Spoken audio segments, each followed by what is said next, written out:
Alright, I get a lot of annoying comments from chosen ninjas who basically, I'll go over all the usual responses I get.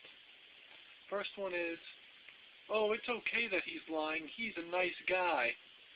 This is the most ridiculous logic I've ever heard. If you go and you buy a car and, salesman gives you a free drink, he acts really nice to you, he's very interested in what you have to say, all that kind of stuff, and then he gives you a crappy car that doesn't work, you say, oh, it's okay, I'll pay for the repairs, it's fine if this doesn't work because, he's a nice guy. It doesn't work that way. Second, Chosen Ninja teaches for free, so it's okay if he's lying. So, you see when you look at his videos and it says partner video, that's free. YouTube's paying him. That's what a partner video is. He's making videos so he can make money. You might not be paying him money, but YouTube is paying him money. And his book is free, right? His book is free? No, it's not free.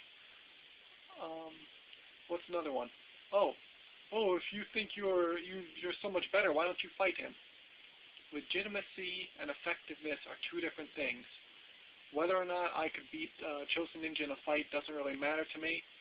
Even if, let's say, some random chance there happened to, maybe he saw me and was like, oh, I'm gonna beat you up now. What does that prove? That would prove, one, either of us, I'm sure, would probably sue the other person because that's how America works. If there was actually a fight, I don't fight for games. I'm not an MMA guy. I'm not going to go and do a cage fight. That's not what martial arts are about. So if Mike Tyson came up, back in the 80s when he was actually moderately sane and in good condition, if he came up and said, hey, I'm teaching ninjutsu, and you went, okay, I don't believe that that's actually correct, and then he beat the crap out of you, does that make it real? No, because legitimacy and effectiveness are two different things. No matter how effective you are, it doesn't mean that you're telling the truth. No matter how much you tell the truth, it doesn't mean that you can fight anyone. It's completely different animals. Which one you prefer is up to you, but if you're going to say that, oh, it's okay because it's the most effective thing, then why isn't he selling it based on effectiveness? Why is he trying to make up fake history about it? So that theory doesn't work. So usually if you're making up a history, you're teaching crap.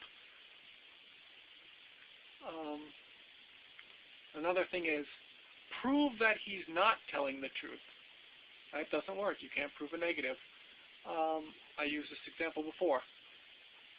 Some guy from Korea came and taught Hapkido to Count Dracula in Romania in 1687, and Count Dracula passed it down to some servants, and they kept passing it down. So right now I'm the head of Romanian, what did I even say?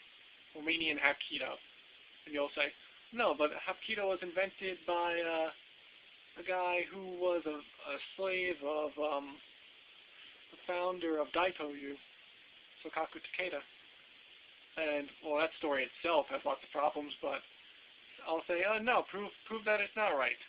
You could say, oh, Dracula wasn't even alive in 1687, or there's no documents that anyone from Korea was in Romania in 1687. Or, that looks nothing like any Korean art. Well, you know what? You can't prove that that's a negative. It's my style from Romania is a special style that was secret in Korea. No one in Korea knew about it.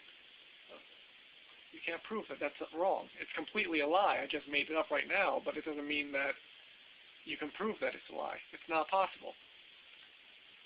And then there's just the usual Chosen Ninjas. Oh, you're gay. Nice hair. What was another one?